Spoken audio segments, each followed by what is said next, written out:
Order! Order! You are an incorrigible delinquent at times. Behave yourself, man!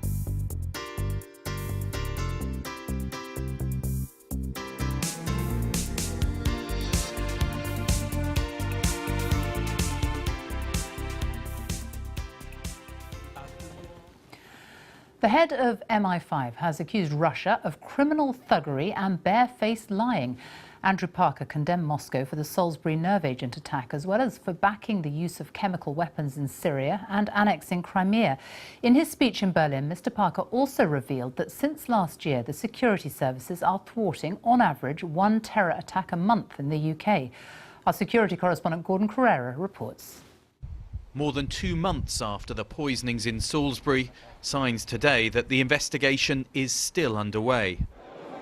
But across Europe, in Berlin, the head of MI5 today told a meeting of security officials that the evidence pointing the finger at Russia was stronger than ever.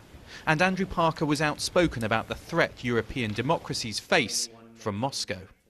The Russian state's now well-practiced doctrine of blending media manipulation, social media disinformation and distortion, along with new and old forms of espionage, at high levels of cyber attacks, military force and criminal thuggery is what is meant these days by the term hybrid threats.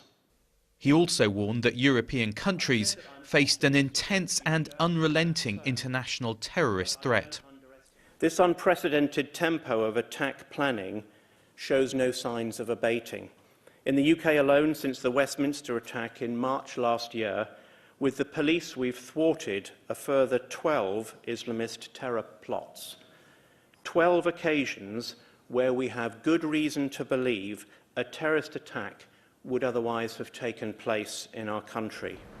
This was the first time a serving head of MI5 has spoken publicly outside of the UK.